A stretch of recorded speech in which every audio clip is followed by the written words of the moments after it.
하나님 말씀 누가복음 4장 38절에서 44절입니다. 예수께서 일어나 회당에서 나가사 시몬의 집에 들어가시니 시몬의 장모가 중한 열병을 앓고 있는지라. 사람들이 그를 위하여 예수께 구하니 예수께서 가까이 있어서 열병을 고치시는데 병이 떠나고 여자가 곧 일어나 그에게 수종을 해지는 무렵에 사람들이 온갖 병자들을 데리고 나오매 예수께서 일일이 그 위에 손을 얹으사 고치시니 여러 사람들에게 귀신이 나가며 소리질러 이르되 당신은 하나님의 아들이니까 예수께서 고치시사 그들이 말함을 허락하지 아니하시니 이는 자기를 그리스도인 줄 알리더라. 날이 밝음에 예수께서 나오사 한적한 곳에 가시니 우리가 찾다가 만나서 자기들에게서 떠나시지 못하게 만류하려 하매 예수께서 이르시되 내가 다른 분들에게 주고 하나님의 나라 복음을 전하여야 하니 나는 이 일을 위해 보내심을 받았노라 하시고 갈릴리 여러 회당에서 전도하시더라. 아멘. 안식일에 회당에서는요 예배를 하죠. 성전의 제사와 달리 안식일에 회당에서는 말씀을 가르치고 듣는 그리고 기도하는 그런 예배를 드립니다. 예배가 끝나고 예수님이 나오셨어요. 시몬의 집이 회당 근처에 있었죠. 성지순례 가보신 분은 알지만 굉장히 당대로는 괜찮은 건물이었어요. 방도 여러 개 있고 손님을 대접할 만한 규모, 재정 형편도 되는 그런 집이었어요. 거기서 뭐 하셨을까요? 식사하셨겠죠? 그런데 식사를 하기 어려운 게 시몬의 장모가 열병이 나서 누워 있었어요. 성경 보니까 중한 열병이 붙들린지라 그랬으니까 아주 심각했다는 얘기입니다. 열이 조금 나서 열이 나서 내가 움직여주기 힘든데 이게 아니고요. 곧 죽게 되었다는 얘기입니다. 감기도 기침 콜록콜록하고 많은 감기가 있고 하루 더 가면 죽겠다는 감기 있죠. 그것처럼 이 열병은 죽겠다입니다. 죽을 열병이었어요. 여러분, 육신의 병은 기본적으로 죄로 말미암아 얻게 되는 것이죠. 그죠?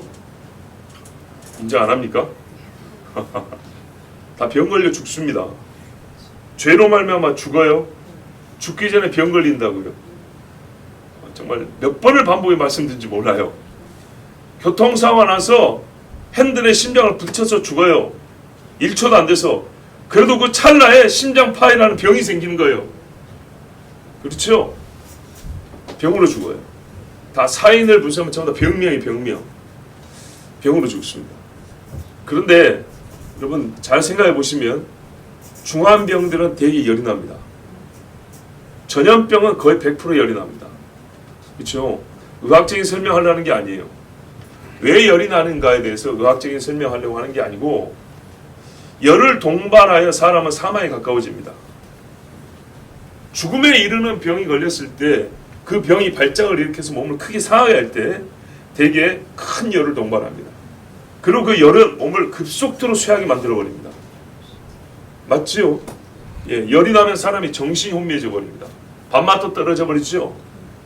모든 기능이 떨어집니다. 소위 대사도 몸에 이렇게 순환하는 거 있죠. 영양분이 들어와서 몸에 이게 소모가 되고 다시 풀어져 나가고 이런 것들이 거의 마비되다시피 되어버립니다. 열이 납니다. 대개 큰 전염병, 하루 만에 걸려서 죽는 병들, 고열을 동반하고 사람이 죽어갑니다. 그래서 이게 우리가 알 수 있는 사실을 얘기하는 겁니다. 열은 사람을 사망에 이르는데 좋지 않은 힘에서 큰 기여를 하는 굉장히 큰 힘을 갖고 있는 것이다. 어떤 병이든 사람을 사망으로 끌고 가는데 중병, 갑자기 죽이고 전파력이 아주 큰 전염성이 큰 병들, 그래서 많은 사람을 빠른 시간에 많이 죽이는 그런 병들은 대개 고열을 동반합니다. 자, 그렇다면 이 집에 들어가야 됩니까? 안 들어가야 됩니까? 안 들어가야죠. 밥이 중요합니까 지금? 이 여인이 열병에 걸려서 사로잡혔어요. 붙들렸다는 말이에요. 그러면 이 병이 걸려서 지금 죽을 정도로 사망이 임박할 정도의 큰 병이라는 얘기입니다. 그냥 오늘 하룻밤 자고 나면 나을 병이 아니에요. 죽어요. 그런데 예수님이 이 집에 들어갔어요. 아이고 나가야겠구나. 그래야겠는데 옛날 사람들 참 마음이 좋아요. 뭐라 그랬냐면 간구하였다 그랬어요. 저를 위하여 사람들입니다. 한 사람이 아니고 그 집 딸이 아니고 사람들이 예수께 구하였다. 번역을 하려면 사람들이 예수께 간청하니 이래야 맞는 겁니다. 많은 사람들이 열병이 걸려있는 시몬의 장모를 보고 갑작스럽게 다른 사람들은 다 괜찮은데 이게 여기서부터 발병이 된 거죠. 만약에서 접촉을 한다거나 음식을 같이 먹는다거나 함께 잠을 잔다거나 이러면 분명히 같이 죽을 것이 뻔한데 그 집을 떠나지 아니하고 예수님께 구하였다 그랬어요. 살려달라. 어지간하면 이렇게 잘 안 합니다. 우리 보통 그러잖아요. 여러분도 웬만한 것들은 그냥 병원 가지 큰일 아니면 그냥 하루 자고 일하면 말지.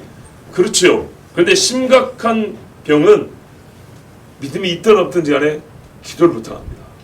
이건 잘하는 거예요. 일단 기도부터 하는 거는. 그래서 이 사람들이 주변에 있던 사람들이 예수님께 구했어요. 자, 여기서 우리가 한 가지 짚고 넘어가는 것.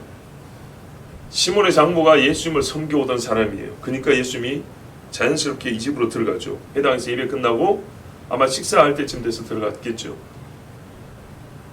예수님을 잘 섬기는 사람도 병듭니다. 모든 사람은 죽는 것처럼 모든 사람이 병들어 죽습니다. 그래서 갑자기 병이 들었다고 해서 꼭 그 사람의 죄 때문이다 라고 말하기는 어려우나 당사자는 어떻게 생각해야 옳으냐 하면 혹 내가 하나님 앞에 죄 지은 것이 있나 하고 먼저 돌아보는 것이 지혜롭다 그랬어요. 아닐 수도 있고 그럴 수도 있어요. 그렇다면 차근차근 짚어봐야 되겠죠. 그래서 당사자 본인은 내가 하나님께 뭔 잘못을 했나 하고 짚어본다 그랬어요. 저 역시도 2주 전에 찬물에 찍었잖아요. 그죠? 찍었는데 그 순간 아파서 발버둥을 치면서도 내가 하나님 앞에 뭔 잘못을 했을까 이게 먼저 떠올랐다고요. 자, 그래서 구했더니 예수님께서 39절 보세요. 가까이 서서 가까이 가셨어요. 참 예수님의 마음을 볼 수 있어요. 말씀만 하옵소서. 그럴 때 야, 네 믿음이 좋다. 그리고 주여 우리 집에 와 주십시오 하면은 그래 가자 하고 찾아가셨어요. 열병을 꾸짖으셨다 그랬어요.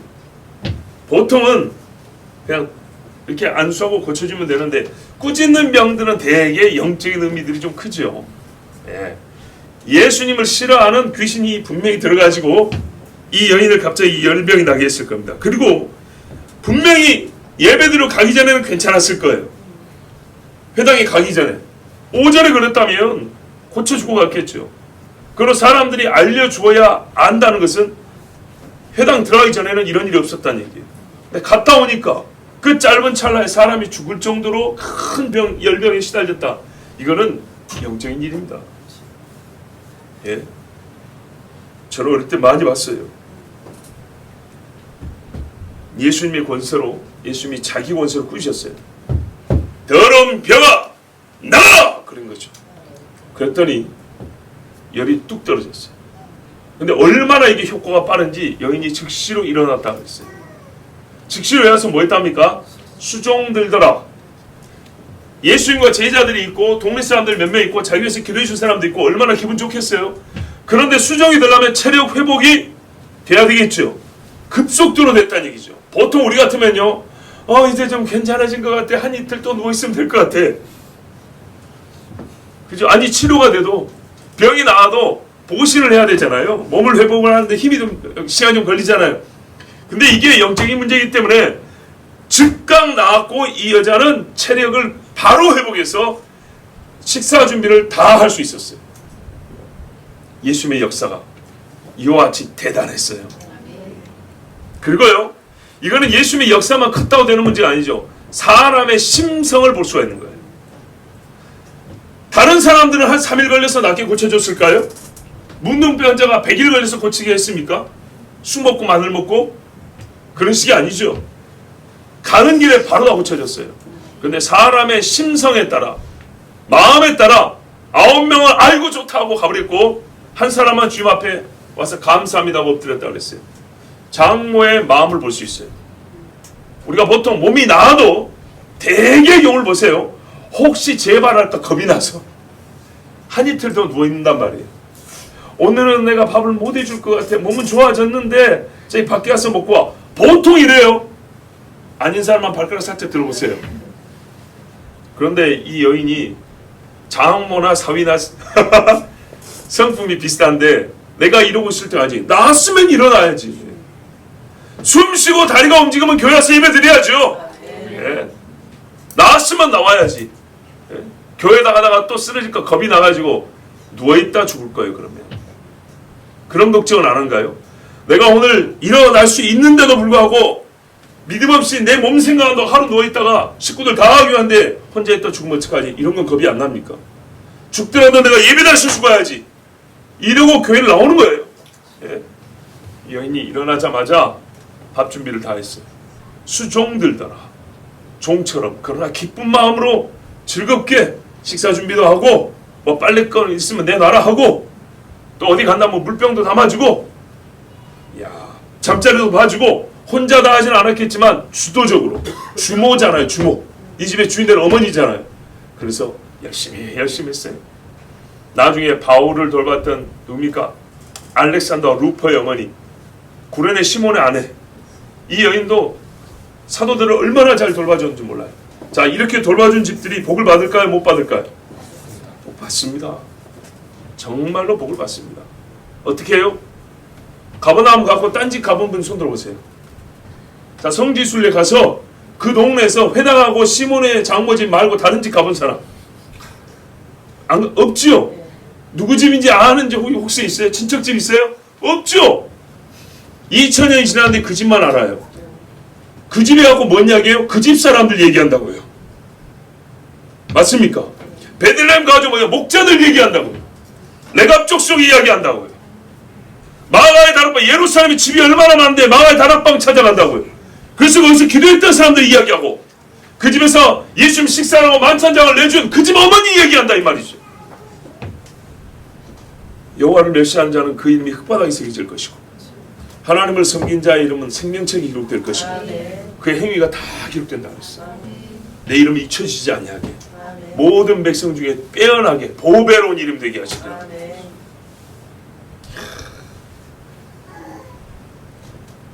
자, 그 다음에 이 집에서 이제 그렇게 식사도 하고 즐거움에 대화 나누고 있는데 소문이 났겠죠. 약간의 시간이 필요하죠. 소문 나서 걸어오는데 사람들이 시몬의 장모가 나왔단다, 회당에서는 귀신이 나왔단다고 이제 집에 가가지고 얘기했을 거 아닙니까? 그 소리를 듣고 몰려온 거예요. 날이 바뀌는데 이스라엘 시간표로는 저녁에 하루가 바뀌죠. 그러니까 이 사람들이 이제 안식일이 다 됐다고 온 건지 아니면 안식일이라도 할지라도 아마 우리의 보통의 생각으로는 안식일을 할지라도 왜 예수님은 안식일에 시몬의 장모 고쳐줬고 회당에서 귀신 쫓았으니까 상관없이 왔겠죠. 그런데 예수님도 쉬셔야 되잖아요. 이 사람들 정신이 없이 왔어요. 자, 예수님이 이렇게 시도 때도 없이 몰려온 사람들 거부하셨습니까? 아니죠. 그래서 여러분 한밤중에도 기도하고 새벽에도 기도하고 대낮에도 기도하고 주님 찾는 데는 뭐 시간 구애받지 않고 하시죠. 우리 주님이 받아줍니다. 그리고 우리 주님이 이렇게 했어요. 인자는 안식일의 주이다 하면서 뭐냐면 사람을 위하여 안식일이 있는 것이다 그랬어요. 그 말 뜻이 무엇인가 잘 보세요. 우리가 예배하니까 하나님을 위하여 안식일이 있는 거 아닙니까? 천만의 말씀요. 일주일에 한 시간이 없으면 우리가 언제 하나님을 찾고 하나님의 은혜를 받을 건데요. 나는 길 가다가 기도하고 나는 삶이 예배야. 입에 침이나 말고 거짓말 하시고 삶이 예배기는 뭐 얼마나 예배를 한다고요. 옷을 단정하게 입고요. 마음을 모으고요. 찬송 한 곡이라도 제대로 똑바로 부르면서요. 아니에요. 대단히 신앙이 좋은 사람도 삶이 예배입니다. 그래서 나는 주일 예배 안 드려도 됩니다 할 정도로 삶이 예배인 사람은 없어요. 주일 예배를 똑바로 드리고 하나님 앞에 정한 시간을 잘 지키는 사람이 그나마 생활 중에도 찬송 한 곡 더 부르고 시간을 줘서 기도 한 번 더 하는 것이지 하나님 앞에 모이라는 성회로 모이라는 날 지키지 않는 사람이 무슨 일상의 삶에서 삶의 예배라고 다 공갈이에요. 공갈. 고등학교 때 친구들 최근에 다시 연락하는 친구들이 있다 했잖아요. 안타깝기는 10대가 10대를 이끈다고 해가지고 청소년 애들이 다 자기 용돈들 모아가지고 교회 빌리고 악기 빌리고 수련회까지 기도원 빌려가서 기도원에서 수련회까지 하고 우리 돈으로 금식하고, 저도 그때 금식 많이 했어요. 또 우리 시골의 여수지만 시민회관까지 빌려가지고 대형 집회를 했단 말이에요. 수백 명 모아놓고. 그런데 놀라운 게 뭐냐, 30년이 지났는데 그 친구들 중에 한 30명 되는데 10몇 명이 오랜만에 이렇게 단체 카톡방을 만들었다 했잖아요. 처음에 얼마나 반갑습니까? 그럼 첫 이야기가 뭐예요? 뭐하고 사냐, 어디 사냐, 애기들은 몇 살이냐, 다 이런 거죠. 요거 한 이틀 동안 주고받아요. 그래서 제가 목사잖아요. 그래도 그래서 3일째 될 때 그랬죠. 한 이틀이면 우리 안부는 다 나눈 것 같고 우리가 예수 이름으로 서로 만났고 사귀었던 사람들인데 신앙 이야기를 좀 해야 되지 않겠냐. 그래서 지난 주일날 우리 예배 마치면서 기도했던 그것이 이제 제가 정말 처음으로 두 번째로 하여튼간에 가끔 우리 기도하는 것을 이렇게 녹음하고 싶을 때가 있어요. 혹은 이렇게 영상을 좀 찍고 싶을 때가 있어요.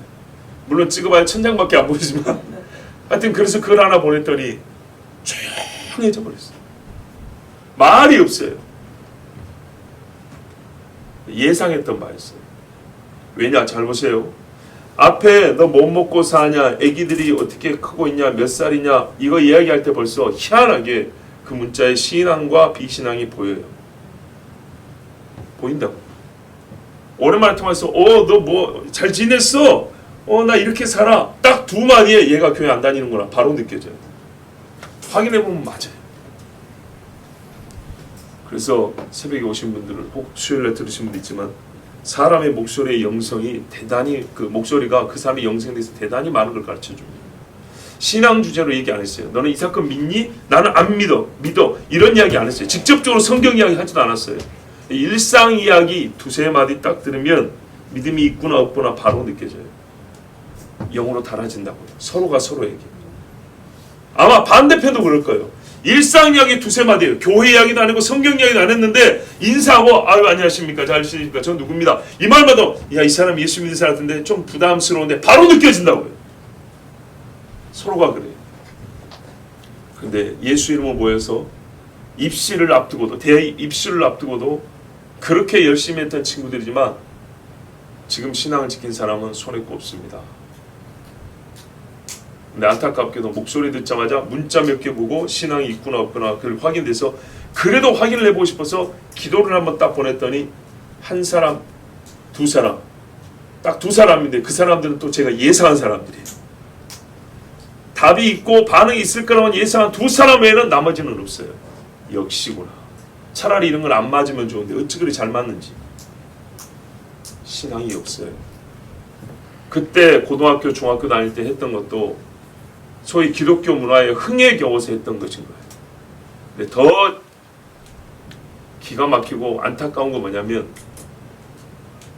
왜 제가 그렇게 짐작할 수 있었냐면 30년 전을 다시 돌이켜보면 그때 이 친구들이 사역할 때 얼굴 표정이 어쨌더라. 그걸 딱 더듬어 봅니다. 얼굴에 신앙과 비신앙이 보입니다. 얘는 그냥 흥에 겨워서 딴 데로 따라왔구나. 얘는 친구 따라 따라왔구나. 얘는 진짜 믿음이 있구나. 그런데 30년이 지난 지금 거의 맞다 이 말입니다. 거의 맞아요.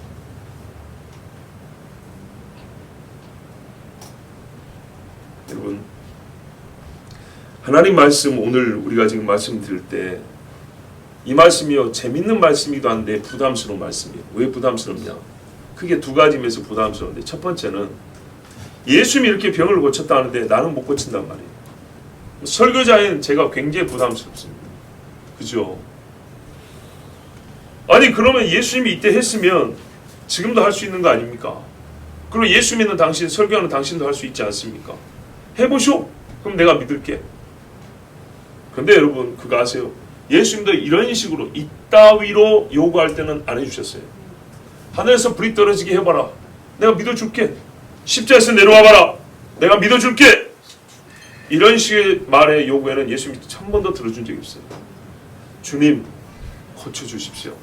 살려주십시오. 이럴 때 고쳐주셨어요. 사람을 위하여지, 그치요? 사람 앞에 내가 능력 있다는 것을 드러내고 과시하기 위해서 그렇게 고쳐준 적은 없어요. 두 번째는요, 이런 경우죠. 내가 예수님 말씀을 믿어요. 나는 능력이 있지만 이 말씀을 믿어요. 근데 아까 비슷한데 다른 사람한테 이 복음을 전할 때는 그래 그러면 예수님 보고 지금 해달라 해. 예수님이 안 해줄 것 같단 말이죠. 그러면 이 사람은 어떻게 해요? 당신 믿는 예수 가짜구만. 그러니까 첫 번째는 네가 믿음이 없으면서 나보고 믿으라 그래? 이렇게 될 수 있고요. 두 번째는 예수가 가짜라고 할까 봐.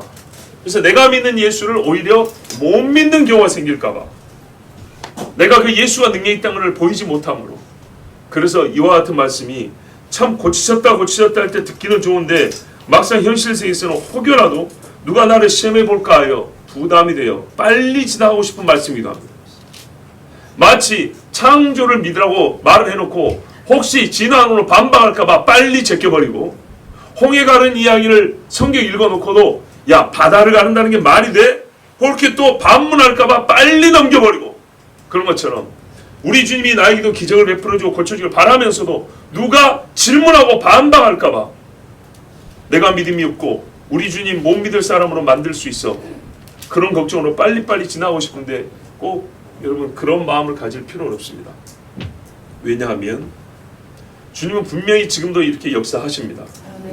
예, 내가 믿음이 부족해서 역사가 안 일어나는 것은 하나님께 내가 믿음을 달라고 기도하면 될 것이고, 또는 하나님 내가 믿음이 있어도 주님이 때에 맞춰서 역사하기 때문에 지금 바로 즉시로 사람들이 원할 때 자판기에 돈 넣으면 음료수 나오는 것처럼 그렇게 하나님이 들어주실 책임도 의무도 없기 때문에 지금 당장 이 자리에서 뭐가 벌떡벌떡 일어나고 살아나고 이런 일이 안 일어난다고 해서 그것이 하나님의 말씀이 가짜다, 거짓이라는 말은 아닙니다.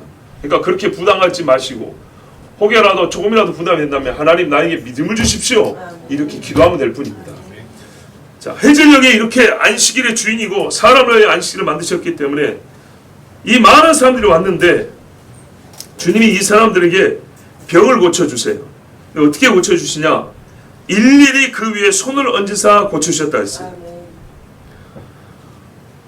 병자 위에 손을 얹었다 하는 말은요, 자기 권위로 고쳐주셨다는 얘기인데 여기서 우리가 또 참 흥미로운 사실 하나 발견합니다. 왕이나 선지자 기름 부을 때도 어떻게 해요? 손을 얹어서. 그렇죠?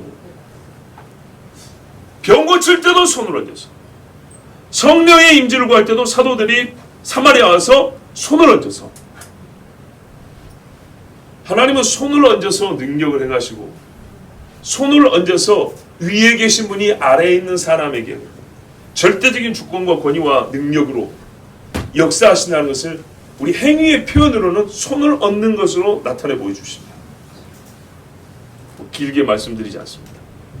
복잡한 의식이나 행위로서 대단한 심령의 변화를 일으키려고 혹은 일으킬 수 있다는 듯이 그런 행위의식을 복잡하게 갖는 사람들을 조심하세요. 이거보다 큰일 있습니까? 병자를 일으키는 일보다 큰일이 있고 죽은 자를 살리는 것보다 큰일이 있고 성령의 권능을, 성령의 임재를 경험케 하는 것보다 큰일이 있습니까? 왕이 되게 하는 것보다 큰일도 없죠. 그거보다 작은 일을 하는데도 아주 복잡한 의식을 하고 뭘 붙여라 만져라 대라 꼬아라. 조심하세요. 손을 얻는 겁니다. 아버지가 아들에게 손을 얻는 겁니다. 야곱이 죽을 때 어떻게 했습니까? 손을 얻습니다. 손을 못 얹을 것 같으면 사람이 너무 많으면 어떻게 해요? 손을 펴서 이렇게 하죠. 제사장이나 모세나, 그죠? 그래서 목회자들도 저희 같은 사람들도 축도할 때 손을 펴서 이렇게 하죠. 하나님이 우리에게 허락하신 위에서부터 내려오는 하나님의 은혜를 경험케 할 때 사람의 몸의 제스처는 뭐냐면 손을 얻는 겁니다.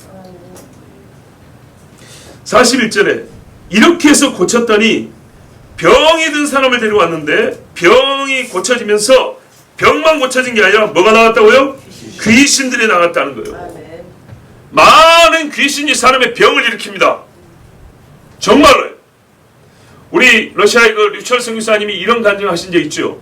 노부크루카 섬이라고 그 아무르강에 있는 섬이 있어요. 저희도 옛날에 가봤는데 그 섬에 큰 교회를 세웠고 이번에 2주년 됐다고 하나님께 감사 예배 드렸다 했죠. 근데 많이 남자들이 없는 게 이제 전쟁 때문에 그런 거예요. 거기에 노인들도 많고 하는데 한 번은 그 교회를 세우려고 처음에 이제 답사를 간 거죠. 그리고 사전 준비하려고 어느 교회 선교팀을 데리고 왔는데 어느 가게에선가 이제 음료수나 과자 좀 사 먹으려고 가게를 가시는가 혹은 전도하러 가시는가 모르지만 가게를 갔는데 한 여자 권사님이 갑자기 쓰러졌다 그랬죠. 박사 또 권사님이 기도를 했는지 권사님이 쓰러졌는지 옛날에 들어서 하여튼 쓰러졌는데 못 일어난 거예요. 사람이 굳어버린 거예요. 그 가게에 들어가서 푹 쓰러졌더니 못 일어난 거예요. 새파랗게 이제 말아주고 하는 거예요. 일어나지 못하고 숨도 겨우 쉬고. 거기에 약국이 있어요, 병원이 있어요, 의사가 있어요. 아무것도 없어요. 오지입니다. 오지. 강에 있는 섬. 딱 죽게 생겼습니다. 그런데 옆에서 그때 그 사모님이 그랬다는 거예요. 눈이 띄어서 딱 보였다 그러죠. 새빨간 뱀이 그 사람을 휘감고 있는 게. 그래서 우리 기도합시다 그랬다 하잖아요. 그래서 그 여인을 붙들고 막 통성기도하고 하나님 앞에 간구하면서 예수님의 더러운 것이 떠나 막 그랬더니 어쨌다고 요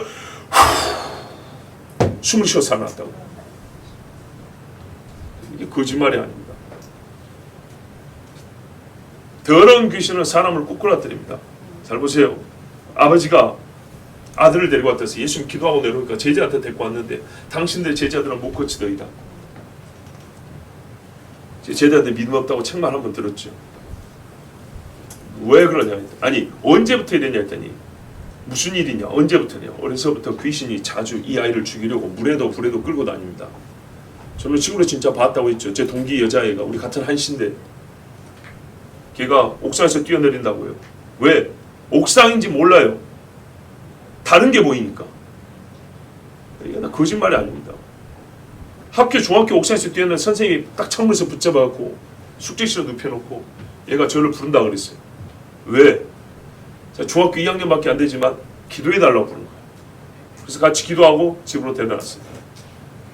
바닷가 바위가 있는데 여기서 타는데 옆에 바위가 있는데 얘가 물로 이렇게 걸어가는 거예요. 옆에 사람들이 잡았어요. 왜 그래 했더니 물로 보이는 게 아니에요. 거기에 그림처럼 보이니까 물 위에가 이렇게 하고 그 친척 중에 누구 죽은 사람인데 거기서 이리와 부르는 거니까 홀려가지고 거기로 걸어 들어가는 거예요. 조심해야 합니다. 복개공사를 많이 했으면 꼬랑이나 도랑이라는 게 별로 없죠. 옛날에 서울에도 많았고 우리 시골에도 많았어요. 보통 1.5m 낮은 데는 뭐 깊이도 2m 정도 되죠. 가다가 정신없이 가다가 떨어지면요 어디 부러지거나 머리 부딪히면 죽는 겁니다. 근데 얘가요 거기 한번 떨어졌던 거 그랬어요. 왜요? 귀신이 부르니까 지가 어디 걸어간지도 모르고 툭 떨어져 버린 거예요. 여러분 이런 일이 한두 번이 아닙니다. 그 외에도 여러 가지 사건들이 있었습니다. 그래서 옛날에 조심하는 거예요. 사고 많은 곳 조심하라 그랬어요. 죽은 영혼은 지옥에 있지만은 그 죽은 영혼을 빙자하여 흉내내어 점쟁이 속에 들어간 귀신들처럼 약한 영들이 흉내를 낸다고요. 그리고요 사람이 잘 죽게 하는 방법을 알아요. 홀리는 방식을 알아요. 옛날 사람들은 무섭죠. 뱀 잡으면 혹시 어쩐 일이 있을까 봐. 귀신 섬기다가 예수 믿으면 그 집에 무슨 재앙 닥칠까 봐. 이런 무서운 마음, 두려움에는 형벌이 있으니 두려우면 바로 들어가는 거예요. 두려우면 어떤 일이 벌어집니까? 오한이 일어나죠. 막 벌벌 떨죠. 꼼짝을 못해요. 숨도 못 쉴 것 같아요. 이거 병이죠. 병원 가면 병이라 그래요. 병명을 찾지 못하는 병인데 이 사람은 아무것도 못해요. 숨도 겨우 쉬고. 자 여러분 거짓말이 아닙니다.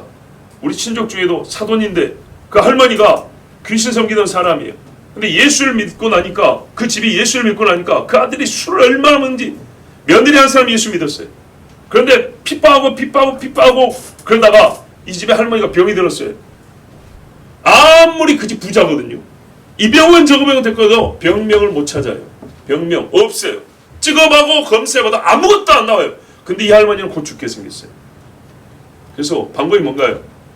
이제 말귀를 알아듣는 거예요. 처음에는 하나님께 예배하고 기도하고 회개해야 삽니다. 그래도 안 들어요. 돈 많고 의사 많은데 미쳤다고 예수를 믿고 자존심 팍팍 숙이면서 내가 죄졌다 하겠어요? 안 들어요. 그런데 여기 가고 저기 가고 말을 안 듣잖아요. 몸이 안 낫잖아요. 그러면은 지푸라기도 잡는 심정으로 그러면 목사님 오시라고 예배 한번 드려주셔. 살아났어요. 그 죽을 때까지 예수 믿는 거예요. 자 예수 믿는 계기는 많은데 오늘 본문에 따라서 봐보세요. 귀신이 있어요. 귀신이. 더러운 영들이에요. 그래서 이 아이를 자주 불에도 물에도 꼬꾸라 때리니이다. 봤다고요.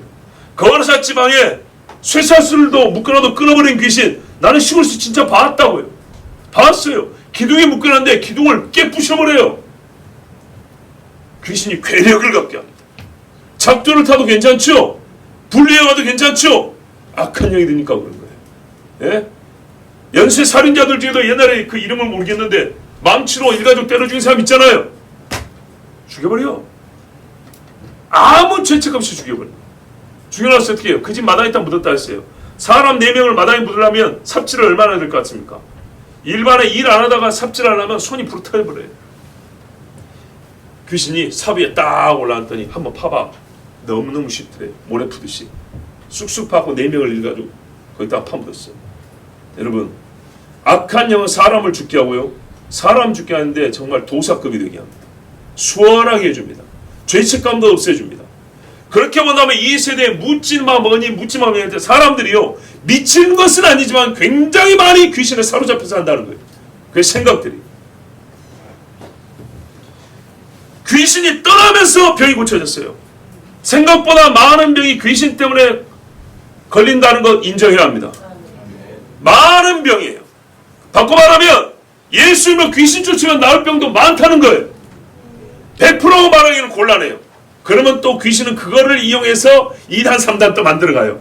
그러니까 분별해야 되는데, 우리 하나님 말씀 따르면 순수하게 몸이 우리 육이니까 몸이 여기 쇠하였던 병도 있고 귀신이 들어와서 역사에서 나오는 병도 있어요. 그런 것들은 바로 예수 이름으로 귀신을 쫓아내면 낫는 거고, 또 귀신이 아니라도 병 자체가 하나님의 권세에 굴복하니까 첫째 예수 믿는 사람들은 기도하는 거예요. 특히 단기 선교 갔을 때는 오지를 많이 합니다. 그러면 얘들이요, 이 팀을 무력화시키는 것 중에 하나가 뭐냐면 서로 불화, 싸움이죠. 싸움 두 번째 뭐예요? 병 걸리게 하는 거예요. 20명이 갔는데 그 사람이 한 사람이 병이 들죠. 그러면 외국 선교 갔다가 병 들었다고 그 집에 식구들한테 알려지면 어떻게 될까요? 복잡한 일이 벌어지죠. 그래서 그 한 사람 때문에 2사람, 3사람 옆에 붙어 있어야 돼요. 그러면은 이 사람들 때문에, 이 사람들과 함께 해야 될 사역이 빠질 수가 될 수밖에, 그거를 제외시킬 수밖에 없는 거예요. 근데 중요한 메시지 증거 사역이라면요, 치명타는 있겠죠. 마귀는 그걸 노린다고요. 그러면은 선교 가기 전에 뭐라고 교육을 하고 가냐? 믿는 사람들은 분명히 이러이러한 일이 벌어질 수 있기 때문에 예수 믿는 사람들은 기도해야 된다. 오지에 가서 약 없다, 의사도 없고, 의사 부르면 러시아도 하루 지나서 온다는데 방법이 없다. 예수 이름으로 기도해야 된다. 근데 그 말을 듣고 기도하는 애들 있어요. 그러면요, 희한하게 그런 애들은 금방금방 일어납니다. 아무 일 없이 사역을 합니다. 그런데 안 믿고 괜히 이런 애들 있어요. 그럼 어떻게 해요? 시간을 끌 수 없죠. 그럼 네 알아서 해라. 냅둬요. 그럼 하루 이틀 지원자 아주 그냥 끙끙 앓습니다. 그리고 일은 본래 계획대로 똑바로 되지가 않습니다. 안타깝게도. 악한 영이 어떤 구석을 치고 들어올지 우리가 예상할 수 있다면, 경험치가 쌓이면 우리가 충분히 또 방비가 가능하잖아요. 그러면 그거를 우리가 어떻게 해야 돼요? 충분히 기도하면서 이겨나갈 수 있는데도 불구하고 믿음이 아직 자금으로 말미암아 당하고 마는 경우가 많아요. 자, 이때 예수님이 꾸짖었어요. 그랬더니 귀신들이 소리지르며 나갔어요. 근데 예수님이 어쨌다고요? 허락하지 않았다. 뭘요? 어떤 말을요? 예, 당신은 하나님의 아들입니다 라고 말한 걸 허락하지 않았대요. 그 밑에 보면 예수께서 꾸짖으사 저희의 말함을 허락지 아니하시니 이는 자기를 그리스도인 줄 알미러라 그랬죠. 번역이 조금 이상한데 이게 무슨 말이냐면, 이 귀신들이 나오면서 내가 그리스도인 걸 안다라고 이 말한 것을 허락하지 않았다는 거예요. 알고 있으면 조용히 네 속으로 알고 있고 말하지 마라 그 말이죠. 예. 근데 여기서 의아하죠. 아니, 예수님이 자기 계시가 목적이 아닌가요? 사람들이 자기가 귀신도 쫓는 권능이 있는 줄 알고 병 고치는 자일 줄도 알고 내 복음이 참인 것을 확신하고 자기를 믿게 하려고 지금 하는 거 아닌가요? 믿게 하려 함이라면 귀신이 인정해주면 효과가 훨씬 좋은 거 아닙니까? 소위 홍보 효과 좋은 거 아닙니까? 왜 아니에요? 여러분 귀신 잘 쫓는 목사 찾아다녀놓고 안 그랬어요? 어디 가봐? 어디 목사가 귀신을 그렇게 잘 쫓는데 어디 가봐, 어느 기도원 가봐, 그 사람이 귀신도 쫓고 병도 잘 고친대. 그래서 유명해지고 사람들이 많이 몰려든 목사나 기도원이 한두 군데입니까? 그렇죠. 마찬가지로 예수님도 귀신 쫓아나니까 귀신 든 사람 데리고 왔잖아요. 병 고친다니까 병 고치려고 병든 사람 데리고 왔잖아요. 좀 있으면 뭐가 나와요? 그 지붕 뚫고 중풍병자 내린 이야기까지, 이런 극단적인 일을 하는 사람까지. 왜요? 병을 고친다는 것을 확실히 믿으니까. 귀신 쫓는 거 확실히 믿으니까 개가 품은 아들 데리고 아버지가 왔지 않습니까? 예수님 홍보했고 아주 잘 왔죠. 그리고 예수님이 누구인지를 드러내는데, 아니 이렇게 얘기를 해주는데 얼마나 좋아요. 근데 왜 예수님이 하지 마라 그랬을까요? 잠잠해! 나가! 딱 두 마디. 왜 그랬을까요? 자기를 알리기 싫어서요? 혹 마귀가 말하고 귀신이 말하면 알려지지가 않습니까? 아닙니다, 여러분. 아니에요. 뭐 귀신이 시인하면은 진리가 항상 거짓으로 들립니까? 아니죠. 옳은 말이잖아요. 베드로가 한 말이나 귀신이 한 말이나 뭐가 다릅니까? 살아계신 하나님의 아들이시니이다. 이게 뭐가 달라요? 사마리아에서 빌립이 전도에 왔을 때 에디오피아 내시가 세례받을 때 뭐예요? 예수께서 하나님의 아들심을 믿느냐? 내가 믿고 여기 물이 있으니 세례받으면 무슨 거리낌 있느냐? 중요한 사실 아닙니까? 하나님의 아들이라는 거. 귀신이 말하면 거짓말인가요? 이거 맞는 말입니다. 맞는 말인데도 못하게 한 거예요. 그 이유가 뭐냐? 얘가 어떻게 말했다 그랬죠? 나가며 소리질러 가로되. 자, 소리 지르는 것도 크게 두 가지가 있어요. 기쁨과 감격으로 소리 지르는 게 있어요. 나사렛 예수야! 외치는 바디메오 소리. 어떤 여인이 당신을 낳은 태와 당신을 먹인 자지 복이 있도소이다! 이 외치는 소리. 어린아이들이 호산나 다윗의 자손 춤추며 외치는 소리. 크게 외쳤죠. 소리 질렀죠. 그거하고 당신은 하나님의 아들이야! 하고 나가는 소리하고, 이제 그 어감의 차이를 알겠죠. 얘들이 기분 좋아가지고 박수 치면서 아우 하나님의 아들 대단해 이러고 갔을까요? 성질이 나가지고 분노로 고래고래 소리 지는 거예요. 자, 거짓말인가 봐보세요. 귀신 쫓는 역사를 혹시 본 적이 있는 분들 계실 거예요. 거기서 귀신들이 나갈 때 좋게 말하고 나간 적 있던가요? 역시 예수님이 강하십니다. 다시는 안 오겠습니다. 할렐루야 이러고 나가던가요? 귀신 쫓는 사람한테도 뭐라고 하던가요? 누나를 부라리면서 씩씩거리면서 나 하면서 소리 지르며 나가죠. 그러면 2000년에 귀신들은 양반이어가지고 좋게 말하고 나갔을까요? 아닌 거예요. 이제 어떤 의미인지 아시겠죠? 하나님의 아들로 인정하려면 그 말의 오름에 맞게 마음도요 어울리는 마음이어야 돼요. 우리가 불신자의 전도할 때 마찬가지죠. 예수 믿는 사람들끼리 성질나면 그래 니는 기도해봐. 문자로 활자를 찍으면 똑같아요. 너는 기도해봐. 활자지만 어감이나 사람의 마음의 감정에 따라 이건 매우 다양한 의미를 가질 수가 있어요. 예수님이요 귀신이 소리 지르는 말이 옳긴 한데 이 말을 분노로 소리 지른다고. 항상 그래요.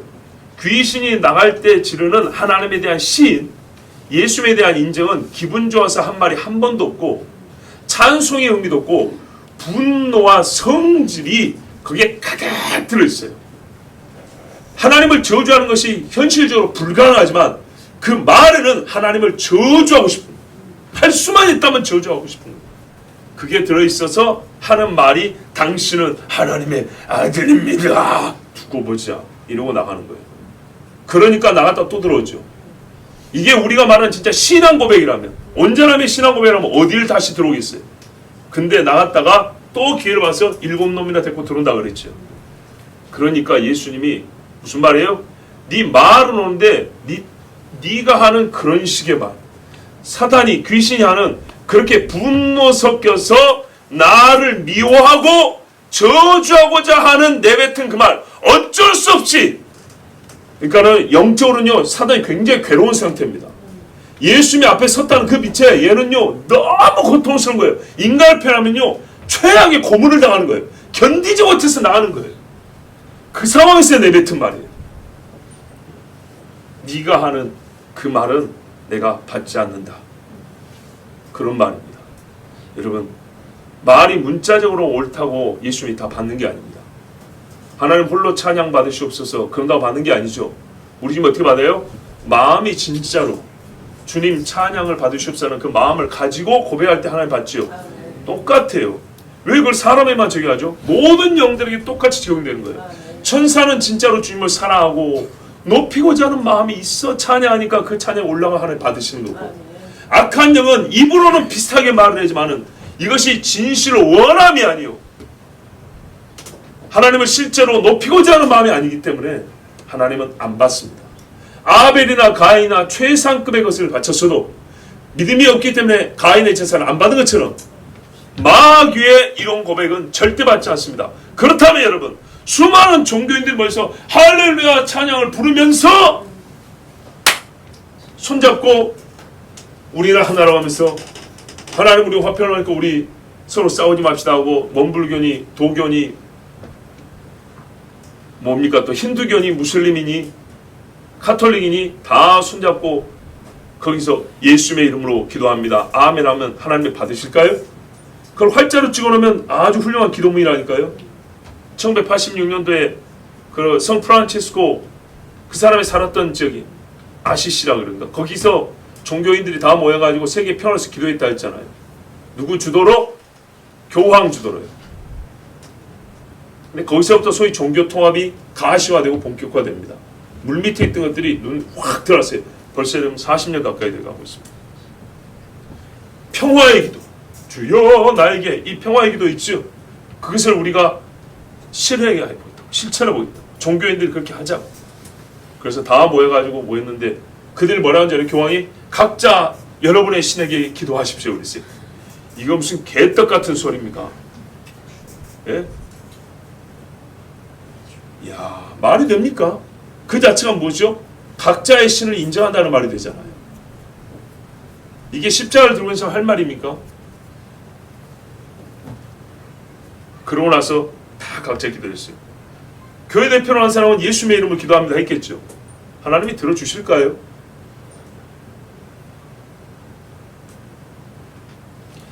마귀와 함께하고 마귀가 내는 소리, 더러움이 섞여있는 소리 하나님 안 받으십니다. 제 아무리 좋은 소리, 그럴듯한 시를 지어도 주님이 듣지 않습니다. 다윗의 시를 하나님이 남겨주시고 찬송으로 부르게 하신 것은 다윗이 하나님과 그 마음이 합하였기 때문입니다. 날이 밝았습니다. 예수님께서 집에서 나오셨습니다. 한적한 곳에 가신 기도하러 가신 거죠. 놀라고 가는 거 아닙니다. 고요히 하나님께 기도하면서 안식을 취하고자 하는 겁니다. 사역이 바쁜만이 그 사역자의 성실함을 증거해 주는 거 아닙니다. 골라자보다 꼭 쉴 때만 골라갖고 맨날 놀고 있네. 어떻게 시간 잡는데 항상 일할 때 와서 이 사람은 겁나게 일을 열심히 하네. 꼭 그렇게 볼 것만은 아닙니다. 예수님도요, 작정하고 사람들 곁을 떠나실 때가 있었습니다. 아니, 한 사람이 아쉬운 거 아닙니까? 그런 게 아니라 그랬잖아요. 경제적 효율성 이런 계산으로 하지 마세요. 몇 곱하기 몇 이런 식으로 하지 말라고요.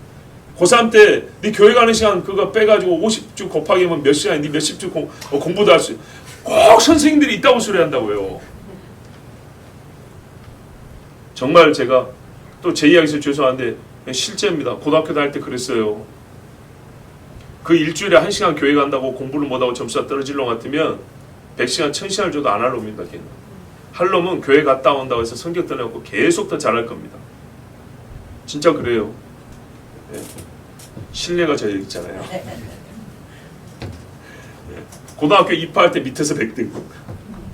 못 들어갈 성경인데 정말 1년 내내 기도했다 그랬죠. 기도, 주여. 밑에서 100등. 수능 볼 때 위에서 100등. 재밌죠? 교회 집 학교, 교회 집 학교. 주일날도 학교에 오라 그런단 말이에요. 9시까지. 교회 일부 예배를 마치고 와도 9시 절대 못 와요. 고등부 예배는 갈 수도 없고. 그래서 고3 때는 어른 일부 예배를 드리는데 교회 다니는 애들이 그때 당시는 그래도 제법 있어요. 학교에 열 몇 명씩 한 반에 열 몇 명씩 있어요. 선생님한테 가서 교회 갔다 온다고 말을 하는데 47, 8명 중에 15명 봐줘버리면 안 믿는 애들이 굉장히 부당하다 하겠죠. 그래서 교회 간다 소리 또 잘 안 해요. 왜? 공부 시간 아까우니까 1년 동안 쉬어버린 애들도 있어요. 그래도 교회 간다고 하는 애들이 몇 명 있는데 담임선생님 무서우면 그것도 말을 못하는 거예요. 옛날에 우리 맞고 다녔거든요. 제가 선생님한테 가가지고 딱! 똑바로 선생님 저 내일 교회 가야 됩니다. 저보다 앞선 애가 가다가 욕만 얻어먹고 쫓겨났는데 뭐 다 들으신 얘기지만 제가 다시 가가지고 선생님 교회 가야 됩니다. 눈을 똑바로 쳐다봤어요. 그때 선생님이 이 새끼 봐라. 몇 시까지 올 거야? 바로 달라졌다 그랬죠. 10시까지 오겠습니다. 1시간이나 넘어요. 1시간. 일부러 그렇게 했다 그랬죠. 9시 예배 끝나면 9시 반 안에 올 수 있어요. 뭘 증명하려고요? 나 이렇게 도망간 게 아닙니다. 그래서 항상 9시 반에 왔어요. 그 선생님이 칭찬해 줬어요. 선행상도 줬어요. 고3 때 선행상 받았어요. 근데요, 잘 보십시오. 주일날 모의고사를 몇 번 봤어요. 주일날 모의고사를 보면 아무리 빨리 와도 앞에 20분을 날리고 봐야 돼요.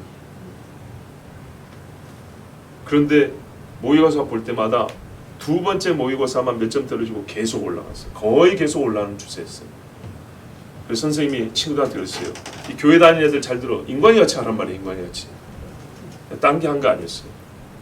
맨날 학교 끝나면 기도하고 아침에 와서 성경 읽고 공부하고 저녁에 성경 읽고 야간 자율수업하고 집에 와서 자기 전에 성경 보고 학교 끝나고 집에 가기 전에 1시든 새벽 1시든 11시든 학교 바로 밑에 여수 동광교회라고 있었어요.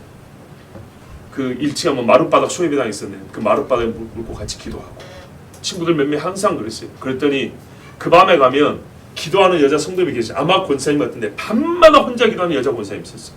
그분이요 계속 기도하는 걸 보셨는지 정말 오랜만에 생각나는데 어느 날은요 저한테 딱 와서 기도를 해주고 왔어요. 여러분 이런 신앙의 추억이 뭐 소위 말하는 유명한 학교를 가서 뭐 대단한 그런 뭐 직장을 갔다 뭐 이런 건 아니지만 봐보세요. 이 섬에 촌에서 와가지고 외롭게 학교 다니면서 신앙생활 하는데 딱 하나님 앞에 기도하고 말씀 보고 공부하고 그리고 교회 가서 예배하고 이것이 학교에서 원하는 바 성적도 올려주고 칭찬도 듣게 하고 친구들도 그랬어요. 친구들도 저하고 다른 친구인데 너희가 믿는 예수, 네가 믿는 예수. 제 친구는요 쪽지가 왔어요. 네가 믿는 예수 나도 믿고 싶다고. 그런 애가 안 했었고 저한테도 어떤 친구가 쪽지 하나 보냈는데 뭐라 했더라? 니는 예수 믿어 어쩌고 하면서 좋은 이야기를 써줬어요.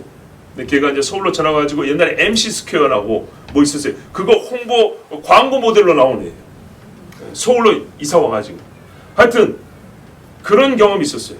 또 어떤 애들은 찬양도 가르쳐 달라 했고 청소 시간에 청소하고 기도하고 찬송하고. 자 여러분 예수 믿는 사람이 꼭 뭡니까 이 예수님의 사역이 열심히 병만 계속 고쳐주는 것만 아니라 예수님이 이 사역을 위해서도 한적한 곳에서 쉬기도 필요하고 하나님을 만나는 시간도 필요하다고요. 우리가 신앙생활하고 또 사회생활 하면서도 신앙생활 하는 사람 같으면 하나님을 위하여 시간을 좀 떼어놓을 필요가 있어요. 그것이 있어야 하나님이 우리의 좀 마음에 깊이 하나님과의 교제가 깊어지면서 이 세상에 살 때도 믿음도 떨어지지 않냐고 넉넉히 이겨갈 수도 있고 모든 면에서 잘한다 칭찬 들을 수가 있습니다. 자 예수님이 이렇게 가셨는데 이 사람들이요 또 왔어요. 찾았다 그랬죠. 왜 찾았을까요? 분명히 시몬의 장모 집에 갔을 겁니다. 근데 아침에 나갔다고 하니까 어디 계신가 하고 멀리 가지는 못하셨을 건데 하고 여기저기 찾아다녔어요.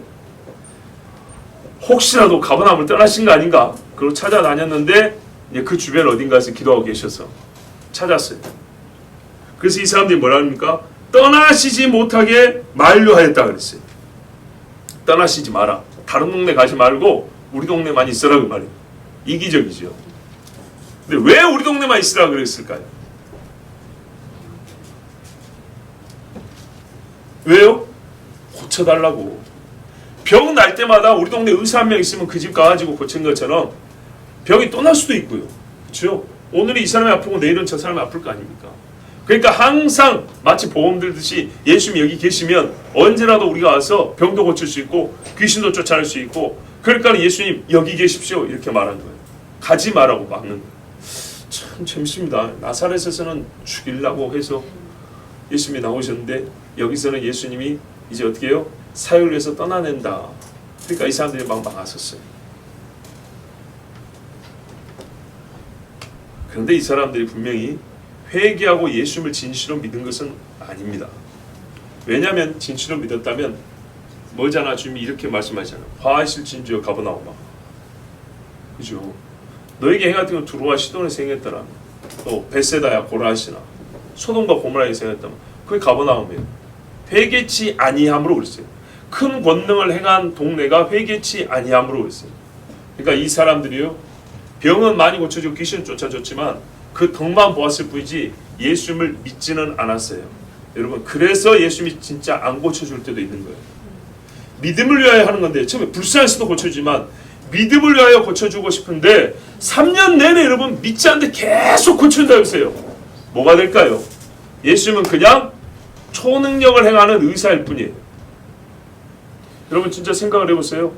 예수님을 믿지는 않는데 10년, 20년 이 동네에서 계속 병만 고쳐주고 있다. 무슨 의미가 있습니까? 예수님에 대한 인식이 어떻게 되겠어요? 처음엔 하나님의 아들? 아니죠. 사람이 익숙해지면요 하대하게 돼 있어요. 하나님의 아들 아닙니다. 예수님이 말씀하십니다. 내가 다른 동네에서도 하나님의 나라 복음을 전하여야 하리니 나는 이 일로 보내심을 입었노라. 이 말씀이 명백한 사실이지만 듣는 가버나움 사람들은 깨달아야 돼요. 하나님의 나라 복음을 듣고자 한 것이 아니고 회당에서 하는 설교를 듣고자 한 것도 아니고 병을 고치고 몸의 건강만 얻겠다는 것이요. 귀신만 쫓아내고 온전한 신체만 얻겠다는 거예요. 정신만. 하나님의 나라 복음에 관심이 없어요. 만약 이들이 하나님의 나라 복음에 관심이 있었다면 예수 있는 곳에 찾아가서 첫 번째가 뭐냐? 경배. 하나님 말씀을 주십시오. 천국 복음에 찬송을 불러야 돼요. 그래서 제자들이 조금 나아요. 제자들은요 보면 어떻게 해요? 아까 주님 하신 말씀이 무슨 뜻입니까? 물어본다고요. 참 약하지만 제자는 제자예요. 그래도 얘들은 항상 물어봐서 주님으로부터 더 많은 말씀을 배웠어요. 아까 그 천국 비유라고 주님이 그 이야기했는데 그게 무슨 말입니까? 못 알아먹겠습니다. 야단 도대체 그걸 못 알아먹냐고. 야단을 들을지언정 그래도 배울 수 있는 질문을 하였어요. 근데 이 사람들은요 전혀 거기는 관심이 없어요.